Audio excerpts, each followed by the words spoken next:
इस जैविक प्रयोगशाला ने एक खतरनाक वायरस विकसित कर लिया, जिसके कारण प्रयोगशाला के कई लोग परिवर्तित हो गए। वे खून के प्यासे हो गए और इंसानों को देखते ही काटने लगे। हालांकि सुरक्षा बलों ने लड़े, इसलिए उन्हें लड़कर पीछे हटना पड़ा। सैनिकों ने डॉक्टर को तुरंत यहाँ से निकलने की सलाह दी, लेकिन डॉक्टर ने मना कर दिया। अपने पापों का प्रायश्चित करना चाहता था और डेटा के आधार पर एक वैक्सीन विकसित करने की योजना बना रहा था। इंसान अक्सर ज्यादा बोलने से मारा जाता है। कुछ ही देर में सैनिक को अचानक ज़ॉम्बी ने उसे गिराकर मार दिया। पल भर में 10 साल बीत गए और एक सैन्य हेलीकॉप्टर फिर से इस स्थान पर आया। सुसज्जित सैनिकों की एक टीम सफलतापूर्वक छोटे द्वीप पर उतरी और थोड़ी दूर चलने के बाद उन्हें एक अजीब महिला मिली। पूरी टीम ने तुरंत लड़ाई की तैयारी कर ली और फिर ज़ॉम्बी चिल्लाते हुए उनकी ओर दौड़े।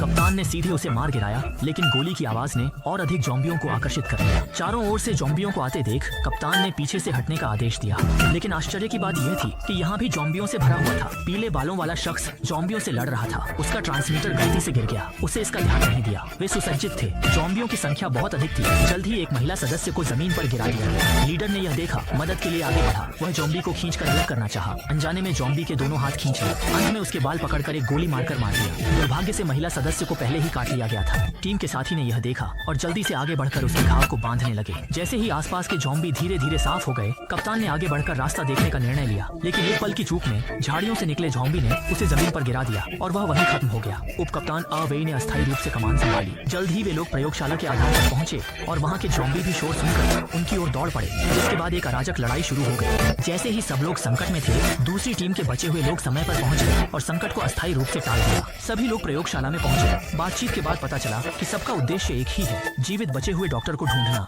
सभी लोग आगे बढ़ते रहे। जब वे सीढ़ियों के मोड़ पर पहुंचे तो उन्होंने 2 गोलियों की आवाज सुनी। कुछ लोगों ने देखा, असल में 2 ज़ॉम्बी बंदूक लेकर घूम रहे थे।